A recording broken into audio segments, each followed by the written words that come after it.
ಆಕಾಶವಾಣಿ ಚೈತ್ರವನ ಲಕ್ಷ್ಮೀಶನ ಜೈಮಿನಿ ಭಾರತದ ಸಮಗ್ರ ವಾಚನ ವ್ಯಾಖ್ಯಾನ ಕಾರ್ಯಕ್ರಮ. ಪ್ರಸ್ತುತಿ ಡಾಕ್ಟರ್ ಎಎಸ್ ಶಂಕರನಾರಾಯಣ.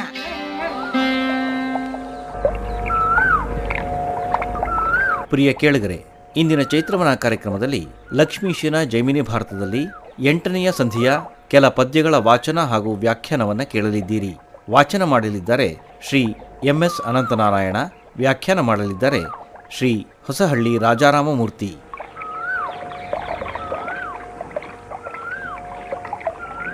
ಹಿಂದೆ ತ್ರೇತಾಯುಗದಲ್ಲಿ ಸೀತಾಪಹರಣ ಆಗಿದ್ದಾಗ ರಾಮಚಂದ್ರ ಸಮುದ್ರಕ್ಕೆ ಸೇತುವೆಯನ್ನು ಕಟ್ಟಲು ಸಮುದ್ರದ ತಡಿಯಲ್ಲಿ ಪ್ರಾರ್ಥನೆ ಮಾಡುತ್ತಾ ಪ್ರಾಯೋಪವೇಶ ಮಾಡಿದ್ದ.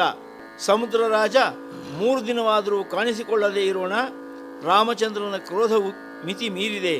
ಕೂಡಲೇ ರಾಮಚಂದ್ರ ತನ್ನ ಕೋದಂಡಕ್ಕೆ ಬ್ರಹ್ಮಾಸ್ತ್ರವನ್ನು ಹೂಡಿ ಸಮುದ್ರದ ಮೇಲೆ ಪ್ರಯೋಗವನ್ನು ಮಾಡುತ್ತಿದ್ದಾನೆ. ಆ ಸಮಯದಲ್ಲಿ ಇಡೀ ಸಮುದ್ರ ಕೊತನೆ ಕುದಿಯತೊಡಗಿದೆ. ಸಮುದ್ರದಲ್ಲಿದ್ದ ಜೀವರಾಶಿಗಳೆಲ್ಲವೂ ಬೆಂದು ಭಸ್ಮವಾಗಿವೆ. ಹಾಗೆಯೇ ಇಂದು ಈ ಅಗ್ನಿ ಪ್ರಕೋಪದಿಂದ ಪಾರ್ಥನ ಸೈನಿಕರೆಲ್ಲರೂ ಸುಟ್ಟು ಕರಕಲಾಗುತ್ತಿದ್ದಾರೆ. ಧೂಮಜ್ವಾಲೆ ಎಲ್ಲೆಡೆಯಲ್ಲೂ ವ್ಯಾಪಿಸಿಕೊಂಡಿದೆ. ಇದನ್ನು ಕಂಡು ಅರ್ಜುನ ಬೆರಗಾಗಿದ್ದಾನೆ. ಭಗ್ನರಾದರ್ಕೆಲರ್ ಕವಚಾದಿಗಳ್ ಬೆಂದು ನಗ್ನರಾದರ್. ಭಗ್ನರಾದರ್ಕೆಲರ್ ಕವಚಾದಿಗಳು ಬೆನ್ನಗ್ನರಾದರ್. ಪೆಚ್ಚಿದುರಿಗಿಚ್ಚಿನೊಳ್ ಮಗ್ನರಾದರ್ ಕೆಲರ್ ತನ್ನ ಸೇನೆಯೊಳು ಅಕಟ. ಧರ್ಮಜನಕಯ ಮೇಧಕ್ಕೆ ವಿಘ್ನಮಾದುದೇ ಅಕಟ. ಧರ್ಮಜನಕಯ ಮೇಧಕ್ಕೆ ವಿಘ್ನಮಾದುದೇ. ಶಿವ ಶಿವೆನುತೆ ಚಿಂತಿಸಿದನೋ ಇದಕ್ಕಗ್ನಿಯಂ ಭಜಿಸಿ ನೋಡುವೆನೆಂದು ನಿಜ ಕರ ವಿಲಗ್ನ ಚಾಪವನಿಳುಹಿ ಶುಚಿಯಾಗಿ ಪಾವಕನನು ಅರ್ಜುನಂ ಪ್ರಾರ್ಥಿಸಿದನು.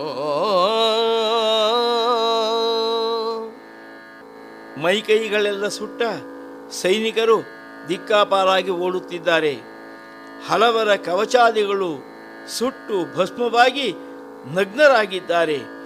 ಹೆಚ್ಚಿದ ಉರಿಯ ಪ್ರಕೋಪದಿಂದ ಎಲ್ಲರೂ ಕಂಗಾಲಾಗಿದ್ದಾರೆ. ಅರ್ಜುನ ಚಿಂತಿಸುತ್ತಿದ್ದಾನೆ, ಇದೇನಿದು? ಧರ್ಮರಾಜನ ಅಶ್ವಮೇಧ ಯಾಗಕ್ಕೆ ಇಂಥದೊಂದು ಸಂಕಟ ಪ್ರಾಪ್ತವಾಯಿತೆ, ಇಂಥದೊಂದು ವಿಘ್ನ ಪ್ರಾಪ್ತವಾಯಿತೆ. ಶಿವಶಿವ ಎಂದು ಆಲೋಚಿಸುತ್ತಾ ಅರ್ಜುನ ಕೂಡಲೇ ವಿವೇಕಿಯಾಗಿ ಇದಕ್ಕೆ ಪರಿಹಾರವನ್ನು ಅಗ್ನಿಯನ್ನು ಪ್ರಾರ್ಥಿಸಿಯೇ ತಿಳಿಯುತ್ತೇನೆ ಎಂದು ಆ ಕೂಡಲೇ ಕೈಯಲ್ಲಿದ್ದ ಬಿಲ್ಲು ಬಾಣಗಳನ್ನು ಕೆಳಗಿಟ್ಟು ಶುದ್ಧಾಚಮನವನ್ನು ಮಾಡಿ ಶುಚಿರ್ಭೂತನಾಗಿ ಅಗ್ನಿಯನ್ನು ಪ್ರಾರ್ಥಿಸಲು ತೊಡಗಿದ್ದಾನೆ ಅರ್ಜುನ. ಬಳಿಕ ನಲ ಸೂಕ್ತಂಗಳಿಂದೆನುತಿಗೈದು ಭೂತಳ ಕೊಂದಿ ಸಾಷ್ಟಾಂಗದಿಂದೆರಗಿ ನಿಂದು ನೀಂಬುಳಿಯಲೇಕೆ ಈ ಮಖಂ ನಿನಗೈಸಲೇ ನೀನು ನದಸೆಯಿಂದ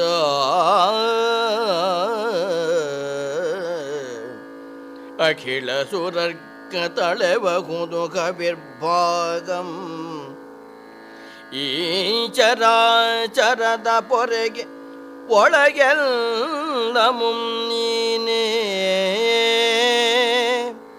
ನಿಂದೆ ಮೂಲೋಕದಳಿ ಬುಳಿಪು ಸಾಕದಂತಿರಲಿ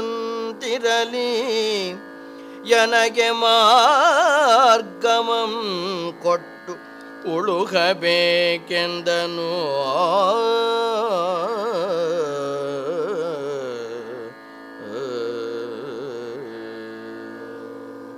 ಓಂ ಅಗ್ನೇನಯ ಸುಪಥಾರಾಯೇ ಅಸ್ಮಾನ್ ವಿಶ್ವಾನಿ ದೇವ ವಯುನಾನಿ ವಿದ್ವಾನ್ ಎಂದು ಅರ್ಜುನ ಅನಲ ಸೂಕ್ತದಿಂದ ಪರಮಭಕ್ತಿಯಿಂದ ಪ್ರಾರ್ಥನೆಯನ್ನು ಮಾಡುತ್ತಿದ್ದಾನೆ.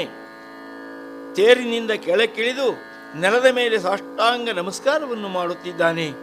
ನಂತರ ಅಗ್ನಿಯನ್ನು ಕುರಿತು ಪ್ರಶ್ನಿಸುತ್ತಿದ್ದಾನೆ. ಸ್ವಾಮಿ, ಏಕೆ ಈ ಕ್ರೋಧ?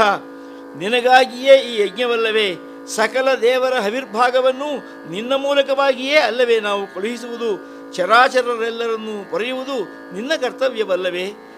ಪ್ರಪಂಚದ ಒಳಗೆ ಹೊರಗೆ ಎಲ್ಲೆಡೆಯಲ್ಲೂ ನೀನೇ ಅಲ್ಲವೇ ಇರುವುದು ಸ್ವಾಮಿ? ನಿನ್ನಿಂದಲೇ ಮೂಲೋಕವು ಉಳಿಯುವುದು ಹಾಗೂ ಅಳಿಯುವುದು. ಹಾಗಿರುವಾಗ ನಮ್ಮ ಮೇಲೇಕೆ ಕ್ರೋಧ ಸ್ವಾಮಿ? ದಯಮಾಡಿ ನನಗೆ ಮಾರ್ಗವನ್ನು ತೋರಿಸು ಎಂದು ಪ್ರಾರ್ಥನೆ ಮಾಡುತ್ತಿದ್ದಾನೆ ಪಾರ್ಥ. ದೇವಾ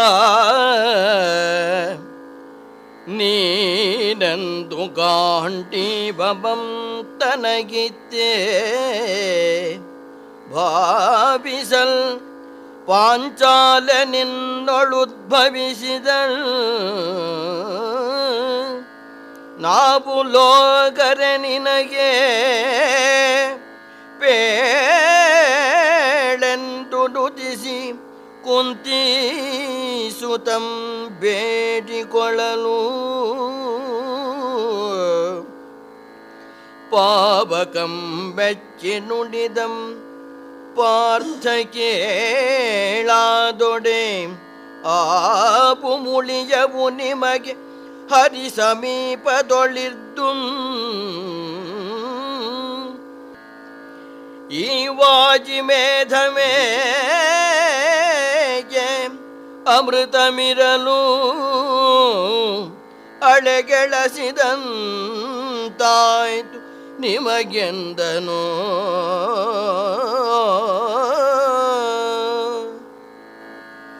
ಅರ್ಜುನನಿಗೆ ಅಗ್ನಿ ಈ ಮನೆಯ ಅಳಿಯ ಎಂಬ ವಿಚಾರ ತಿಳಿಯಿತು. ಆತ ಈಗ ಮತ್ತೆ ಕೇಳುತ್ತಿದ್ದಾನೆ, ಸ್ವಾಮಿ, ನಾವು ನಿಮಗೆ ಬಂಧುಗಳಲ್ಲವೇ? ಆ ದಿನ ಖಾಂಡವ ವನವನ್ನು ನಿನಗೆ ಸಮರ್ಪಿಸಿದಾಗ ಪರಮ ಸಂತೋಷದಿಂದ ಗಾಂಡೀವವನ್ನು ಅಕ್ಷಯ ಬತ್ತಳಿಕೆಯನ್ನು ಕೊಟ್ಟಿಲ್ಲವೇ ಸ್ವಾಮಿ? ಜೊತೆಗೆ ನಮ್ಮ ಮಡದಿ ಪಾಂಚಾಲಿ ನಿನ್ನಿಂದಲೇ ಉದ್ಭವವಾದವಳು, ನಿನ್ನ ಮಗಳು. ಅಂದರೆ ನಾವು ಐವರು ನಿನ್ನ ಅಳಿಯಂದಿರಾದೆವು. ಅಳಿಯಂದಿರ ಮೇಲೆ ಕ್ರೋಧವೇ ಸ್ವಾಮಿ? ನಾವು ಬೇರೆಯವರಾಗಿ ಹೋದೆವೆ. ಅವರು ನಿಮಗೆ ಮಾವ, ನಾವು ಅಳಿಯರಲ್ಲವೇ? ದಯಮಾಡಿ ನಮ್ಮನ್ನು ಉದ್ಧಾರ ಮಾಡು ಸ್ವಾಮಿ ಎಂದು ಅಗ್ನಿಯನ್ನು ಪ್ರಾರ್ಥಿಸಿಕೊಳ್ಳಲು ಅಗ್ನಿ ಅರ್ಜುನನ ಪ್ರಾರ್ಥನೆಗೆ ಮೆಚ್ಚಿದ್ದಾನೆ, ಕಾಣಿಸಿಕೊಂಡಿದ್ದಾನೆ, ಪಾರ್ಥನೊಂದಿಗೆ ಮಾತನಾಡುತ್ತಿದ್ದಾನೆ. ಅರ್ಜುನ, ಆಯ್ತಪ್ಪ, ನನಗೆ ನಿಮ್ಮ ಮೇಲೆ ಕ್ರೋಧವಿಲ್ಲ. ಆದರೆ ಒಂದು ಸಂಶಯವಿದೆ. ಶ್ರೀಹರಿಯು ನಿಮ್ಮ ಪಕ್ಕದಲ್ಲಿಯೇ ಇದ್ದಾನೆ. ಜಗದ್ರಕ್ಷಕನು ಜಗತ್ಕಾರಣನೂ ಆದ ಆ ಸ್ವಾಮಿಯೇ ನಿಮ್ಮ ಪಕ್ಕದಲ್ಲಿರುವಾಗ ಈ ಅಶ್ವಮೇಧ ಯಾಗವನ್ನು ಏತಕ್ಕಾಗಿ ಮಾಡುತ್ತಿದ್ದೀರಿ? ಇದೊಂದು ಸಂಶಯವಿದೆಯಲ್ಲ ಎಂದು ಪ್ರಶ್ನೆ ಮಾಡುತ್ತಿದ್ದಾನೆ. ಅಹುದು ನೀವೆಂಬುದಂ ಮೀರಬರ್ಪುದೇ ಹರಿಯ ಸಹವಾಸಮೇ ಸಾಕು ಜಗದೊಳ್ ಸ್ವಧರ್ಮಮಂ ವಹಿಸದವರಾರು ಮುನಿವರನಾಜ್ಞೆಯಾದ ಪುದು ಮೇಣಂತು ಮಲ್ಲದೆಮಗೆ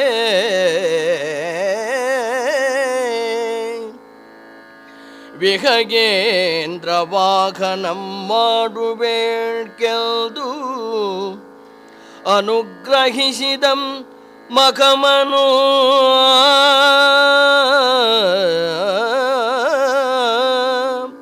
ವಿಹಗೇಂದ್ರ ವಾಹನಂ ಮಾಡುವೇಳ್ಕೆಲ್ದು ಅನುಗ್ರಹಿಸಿದಂ ಮಖಮಂ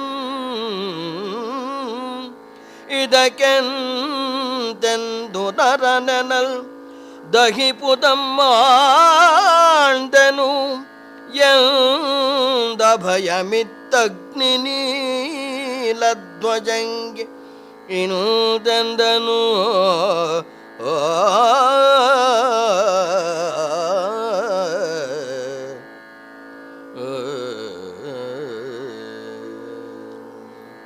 ಅಗ್ನಿಯ ತರ್ಕಶುದ್ಧವಾದ ಮಾತಿಗೆ ಅರ್ಜುನ ಒಳ್ಳೆಯ ಉತ್ತರವನ್ನು ಕೊಡುತ್ತಿದ್ದಾನೆ.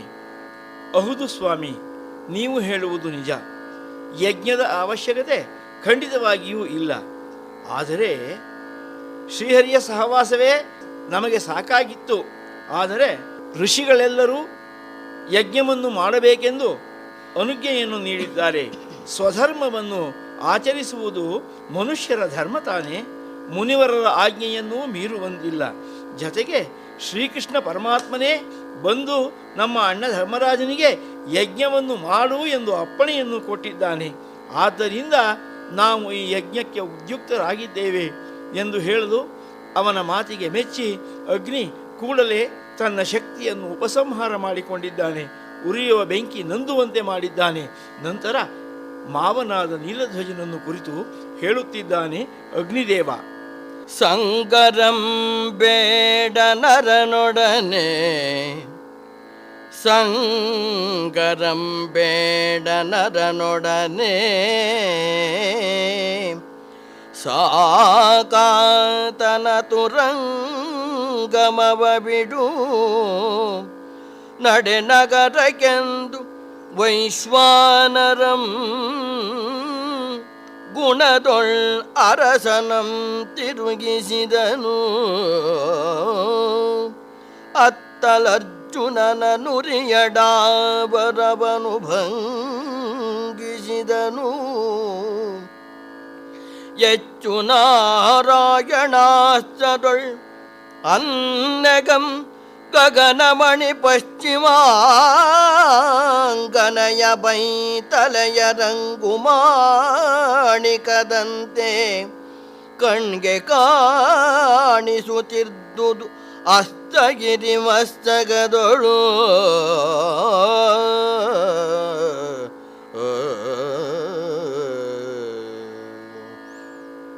ಮಾವನಾದ ನೀಲಧ್ವಜನನ್ನು ಕುರಿತು ಅಗ್ನಿ ಹೇಳುತ್ತಿದ್ದಾನೆ, ಮಾವ, ಯುದ್ಧ ಬೇಡ. ಅರ್ಜುನನೊಂದಿಗೆ ರಾಜಿಯನ್ನು ಮಾಡಿಕೊಳ್ಳಿ, ಕುದುರೆಯನ್ನು ಬಿಟ್ಟು ಬಿಡಿ, ನಗರಕ್ಕೆ ನಡೆಯಿರಿ ಎಂದು ಮಾವನನ್ನು ಒಪ್ಪಿಸಿದ್ದಾನೆ. ಅನಂತರದಲ್ಲಿ ಅವರ ಸೇನೆ ಪಟ್ಟಣಕ್ಕೆ ತಿರುಗಿದೆ. ಇತ್ತ ಅರ್ಜುನ ನಾರಾಯಣಾಸ್ತ್ರವನ್ನು ಪ್ರಯೋಗಿಸಿ ಅಗ್ನಿಯಿಂದ ಆದ ಹಾನಿಯನ್ನು ತಡೆದಿದ್ದಾನೆ. ಅದೇ ವೇಳೆಗೆ ಸೂರ್ಯ ಅಸ್ತನಾಗುತ್ತಿದ್ದಾನೆ. ಅಸ್ತಮಯವಾಗುತ್ತಿರುವ ಆ ಸೂರ್ಯ ಪಶ್ಚಿಮ ದಿಕ್ಕಿನ ಬೆಟ್ಟದ ಮೇಲೆ ಹೇಗೆ ಕಾಣುತ್ತಿದ್ದಾನೆ ನೋಡಿ. ಪಶ್ಚಿಮಾಂಗನೆಯ ಬೈತಲೆಯ ರಂಗು ಮಾಣಿಕದಂತೆ ಕಾಣುತ್ತಿದ್ದಾನಂತೆ ಆ ಸೂರ್ಯ ಭಗವಂತ. ರಂಜಿಸುವ ಪಶ್ಚಿಮಾಚಲ ಕಿರಾತಂ ತೊಟ್ಟ ಕುಂಚಾಭರಣಮೋ,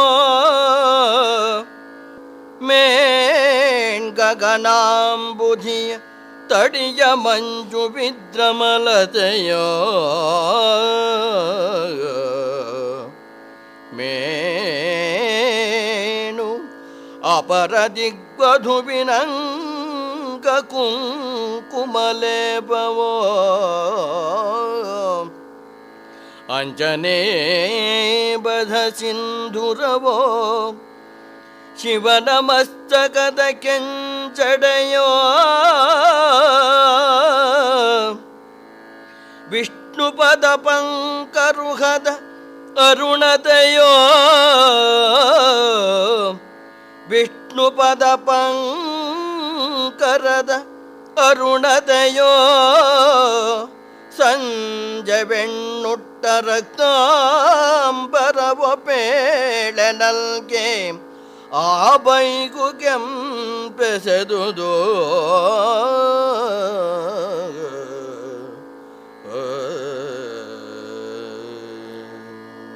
ಲಕ್ಷ್ಮೀಶ ಮಹಾಕವಿಯನ್ನು ವಿಮರ್ಶಕರು ಉಪಮಾ ಲೋಲ ಎಂದು ಕರೆದಿದ್ದಾರೆ.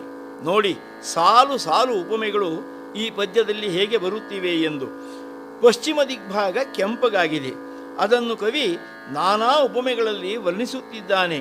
ಪಶ್ಚಿಮಾಚಲವೆಂಬ ಕಿರಾತನು ತೊಟ್ಟ ಆಭರಣವೋ, ಸಮುದ್ರದ ತಡಿಯಲ್ಲಿ ಎದ್ದ ವಿದ್ರುಮಲತೆಯೋ, ದಿಗ್ವಧುವಿನ ಅಂಗದ ಕುಂಕುಮಲೇಪವೋ, ಅಂಜನೇಭದ ಅಂಜನ ಎಂಬ ಆನೆಯ ಸಿಂಧೂರವೋ, ಶಿವನ ಮಸ್ತಕದ ಕೆಂಜಡೆಯೋ, ವಿಷ್ಣುವಿನ ಪಾದ ಪಂಕಜದ ಅರುಣತೆಯೋ, ಕೆಂಪೋ ಅಥವಾ ಸಂಜೆವೆಣ್ಣು ಉಟ್ಟ ರಕ್ತಾಂಬರವೋ ಹೇಳಿ ಎಂದು ಅನೇಕ ಉಪಮೆಗಳಿಂದ ಆ ದೃಶ್ಯವನ್ನು ಚಿತ್ರಿಸುತ್ತಿದ್ದಾನೆ ಕವಿಲಕ್ಷ್ಮೀಶ. ಬೆಚ್ಚು ಬೆಡಬಕ್ಕಿಗಳ ಹೃದಯಮಂ ಬೇಯಿಸುವ ಪೊಚ್ಚ ಪೊಸ ಕೆಂಡಂಗಳೆನೆ ಲೋಕಮಂ ನುಂಗಲಿಚ್ಚಯಿಸಿ ಬಪ್ಪ ಕತ್ತಲೆಯೆಂಬ ಕಾಳರಕ್ಕಸಿ ಕೋಪದಿಂದು ಕುಳ್ದ ಕಿಚ್ಚಿನ ಕೆದರ್ಗಿಡಿಗಳನೆ ತನ್ನ ಬಾಳುವಿಗೆ ನಚ್ಚಿನ ಬಳಿ ರಾತ್ರಿ ವಧುವೆಂದು ಹಿಮಕರಂ ಮೆಚ್ಚಿ ಮುಂಕಳುಪಿದ ಎಳಮಾಣಿಕಗಳೆಂಬಂತೆ ಸಂಜೆದಾರೆಗಳೆಸೆದು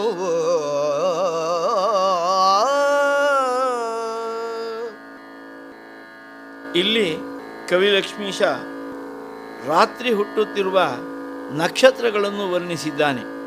ಉಪಮಾಲೋಲನ ಈ ವರ್ಣನೆಯನ್ನು ನೋಡಿ, ಹಗಲೆಲ್ಲ ಚಕ್ರವಾಕ ಪಕ್ಷಿಗಳು ಒಂದೊಂದೊಂದು ಅಂಟಿಕೊಂಡೇ ಇರುತ್ತವೆ.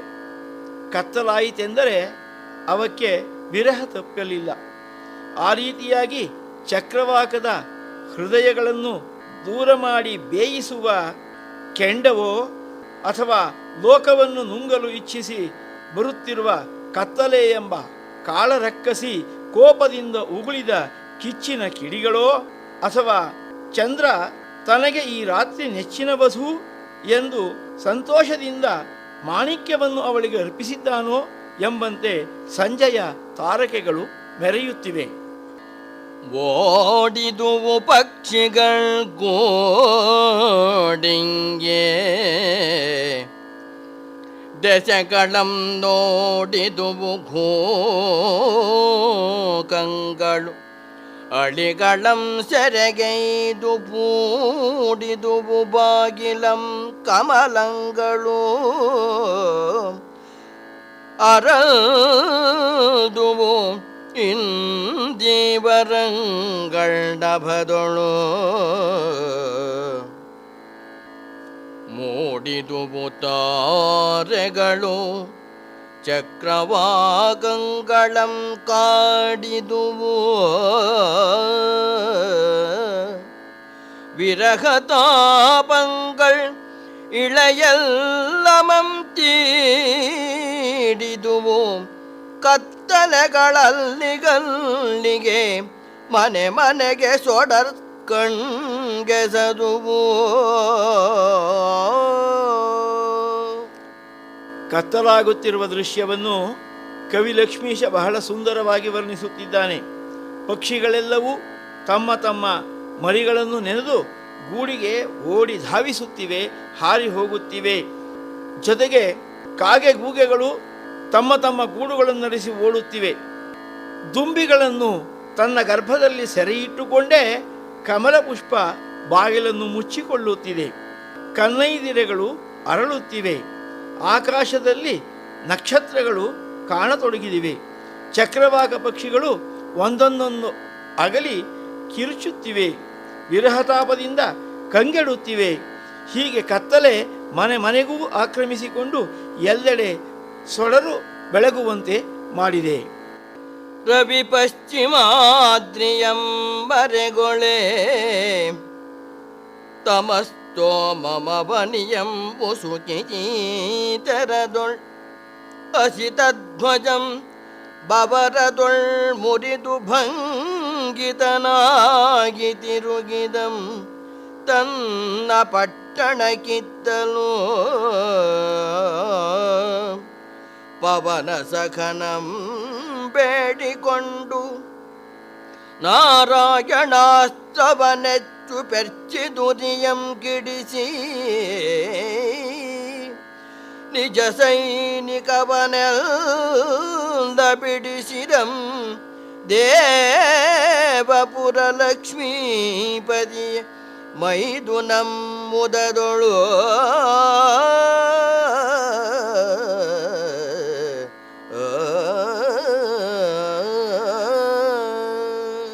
ರವಿ ಪಶ್ಚಿಮಾದ್ರಿಯಲ್ಲಿ ಮರೆಯಾಗಿದ್ದಾನೆ. ಕತ್ತಲು ಎಲ್ಲೆಡೆಯೂ ಆಕ್ರಮಿಸಿಕೊಂಡಿದೆ. ಪ್ರಪಂಚವೆಲ್ಲ ಕತ್ತಲಾಗಿದೆ. ಇತ್ತ ಯುದ್ಧಭೂಮಿಗೆ ಬನ್ನಿ. 4 ಪದ್ಯಗಳನ್ನು ವರ್ಣನೆಯ ಮಾಲೆಗಳನ್ನು ಕೋದ ಲಕ್ಷ್ಮೀಶ ಕಥೆ ಮರೆತು ಹೋಗಿದೆಯೇನೋ ಎಂದು ಮತ್ತೆ ನೆನಪಿಸುತ್ತಿದ್ದಾನೆ. ನೀಲಧ್ವಜ ಸೋಲಿನಿಂದ ಕಂಗೆಟ್ಟು ಪಟ್ಟಣಕ್ಕೆ ಮರಳಿದ್ದಾನೆ.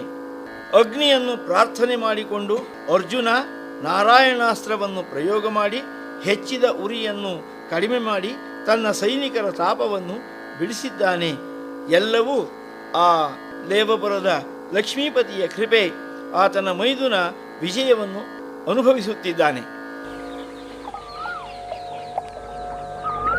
ಪ್ರಿಯ ಕೇಳುಗರೆ, ಇದುವರೆಗೆ ಲಕ್ಷ್ಮೀಶನ ಜೈಮಿನಿ ಭಾರತದಲ್ಲಿ 8ನೆಯ ಸಂಧಿಯ ಪದ್ಯಗಳ ವಾಚನ ಹಾಗೂ ವ್ಯಾಖ್ಯಾನವನ್ನು ಕೇಳಿದಿರಿ.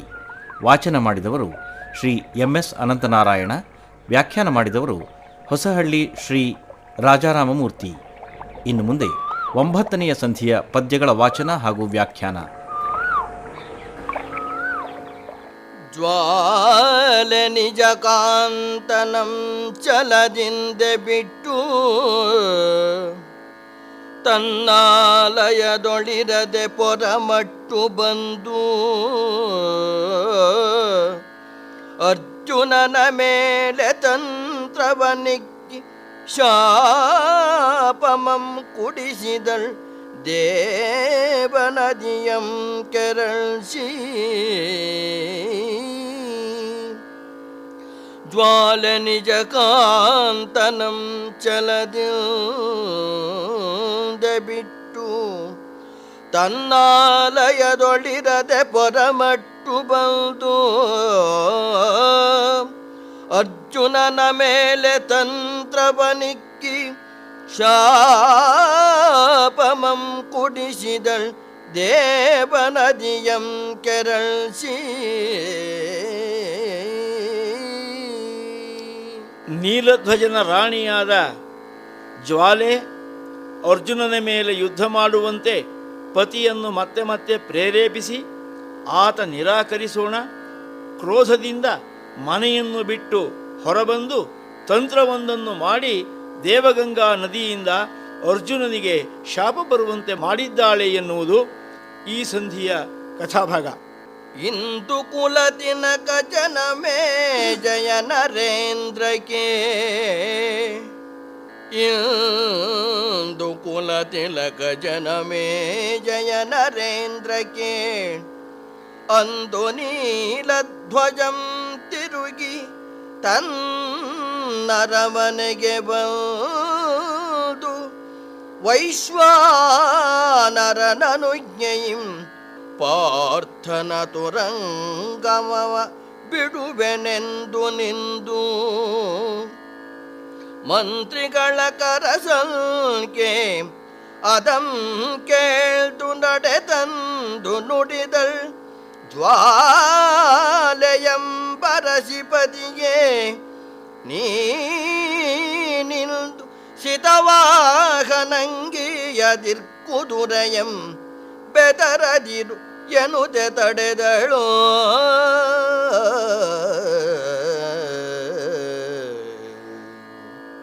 ಜನಮೇಜಯ ಮಹಾರಾಜ, ಮುಂದಿನ ಕಥೆಯನ್ನು ಕೇಳು.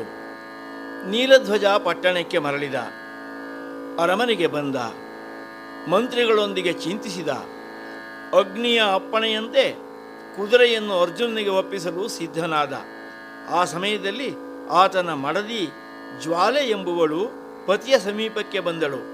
ಇದೇನಿದು, ವೀರ ಕ್ಷತ್ರಿಯರಾಗಿ ನಾವು ಹೆದರುವುದೇ, ಖಂಡಿತವಾಗಿ ಕುದುರೆಯನ್ನು ಕೊಡಬೇಡಿ, ಯುದ್ಧವನ್ನು ಮುಂದುವರಿಸಿ ಎಂದು ಆಗ್ರಹಿಸುತ್ತಿದ್ದಾಳೆ ಪತಿಯನ್ನು. ಅನ್ಯಗಂ ಕೇಳ್ತು ಜನಮೇ ಜಯ ನರೇಶ್ವರಂ ತನ್ನ ಮನದೊಳ್ ಸಂದೆಗಂಬಟ್ಟು ಬೆಸಗೊಂಡನು. ಇನ್ನೊಮ್ಮೆ ತಿಳಿಪೆಲೆ ಮುನೀಂದ್ರ ಪಾವಕನು ಏತಗ ಪಟ್ಟಣದೊಳಿದ್ದನು. ಮನ್ನಣೆಯ ಮನೆಯಳಿಯನೆಂತಾದನು. ಆದೃಪನ ಕನ್ನಿಕೆಯದೇನ ಮಾಡಿದಳು. ಇದರ ವೃತ್ತಾಂತಂ ಇನ್ನಿರೂಪಿಸುವೇಳ್ಬುದೆನೆ. ಮತ್ತೆ ಜೈಮಿನಿ ಧರಾಧಿಪಂಗಿಂತೆಂದನು.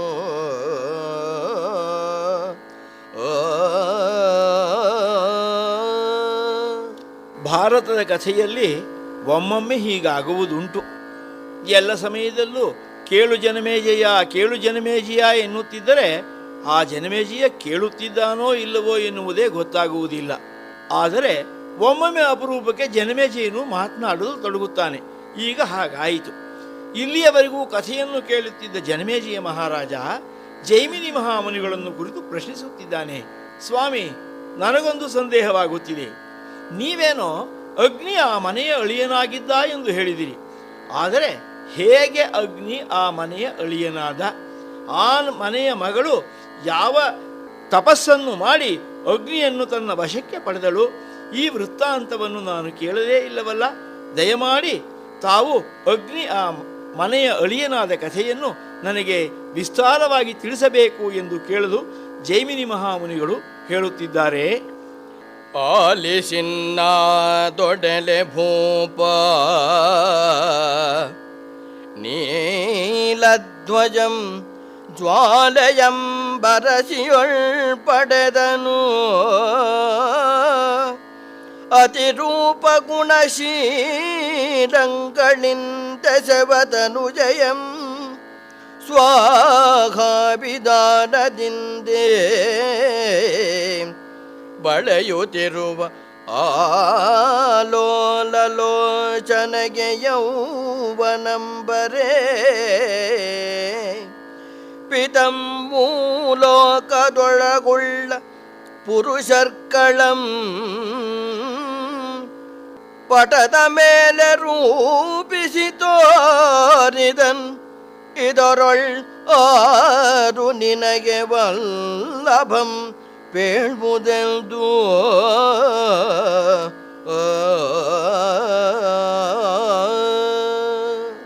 ಜೈಮಿನಿ ಮಹಾಮುನಿಗಳು ಜನಮೇಜಯ ಮಹಾರಾಜನಿಗೆ ಹೇಳುತ್ತಿದ್ದಾರೆ. ಮಹಾರಾಜ, ಈ ಮಾಹಿಷ್ಮತಿಯ ಅರಸನಾದ ನೀಲಧ್ವಜನಿಗೆ ಜ್ವಾಲಾ ಎಂಬುವಳು ಪತ್ನಿ. ಆ ಪತ್ನಿಯಲ್ಲಿ ಆತನಿಗೆ ಒಬ್ಬಳು ಮಗಳು ಹುಟ್ಟಿದಳು. ಅವಳಿಗೆ ಸ್ವಾಹ ಎಂದು ನಾಮಕರಣವನ್ನು ಮಾಡಿದರು. ಆಕೆ ಅತಿಶಯವಾದ ರೂಪದಿಂದ, ಗುಣದಿಂದ, ಶೀಲಂಗಳಿಂದ ಕಂಗೊಳಿಸಿದಳು.